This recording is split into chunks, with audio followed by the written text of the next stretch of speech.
Hello అండి. మనందరం కూడాను ప్రతిరోజు దేవుడి ఫోటోలతో పూజా మందిరంలో పూజ చేస్తూ ఉంటాము. చాలామంది ఈ ఫోటో ఫ్రేమ్స్‌కైతే మేకులు కొడుతూ ఉంటారు అండి.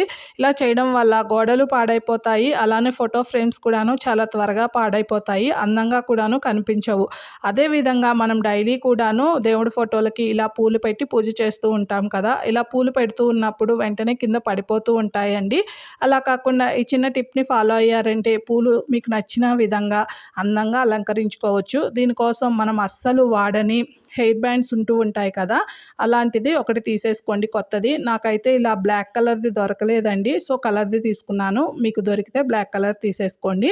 ఇప్పుడు ముందు వైపు కానీ, వెనక వైపు కానీ ఇలా పూలు మీకు నచ్చిన కలర్స్‌లో నచ్చిన పూలన్నీ ఇలా వరుసగా పెట్టేసుకోవచ్చు. చూడండి ఎంతసేపైనా కింద పడిపోవు. చాలా అందంగా కూడాను ఉంటాయండి.